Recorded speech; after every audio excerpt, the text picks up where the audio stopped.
La fibrillazione atriale è l'aritmia più frequente in assoluto ed ha una prevalenza estremamente importante che è età dipendente, quindi cresce nelle varie decadi della popolazione arrivando a toccare anche percentuali del 20% negli ultraottantenni. Quindi tutto ciò che di terapeutico, di diagnostico si fa verso una patologia del genere ha un impatto sociale estremamente importante.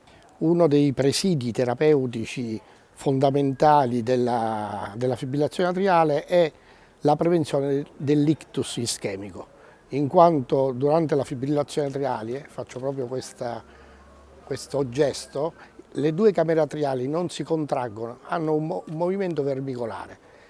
Questo fa sì che il sangue all'interno degli altri non venga pompato con una certa energia, quindi si muove lentamente. In una saccoccia rudimentale, laterale al lato sentire rudimentale nel senso recesso embrionale, lì il sangue si ferma. Se si ferma, coagula.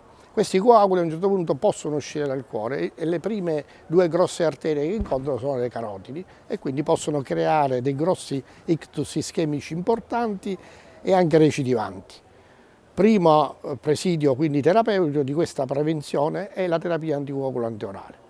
Dato il numero elevatissimo di pazienti a cui si rivolge, esiste comunque una percentuale che diventa in termini assoluti importante come numerica di pazienti che non possono tollerare questa terapia anticoagulante. Allora l'intervento, in questo caso l'opzione terapeutica interventistica importante è mettere un tappo, quindi chiudere, escludere meccanicamente questa auricola che si chiama chiusura percutanea dell'auricola sinistra.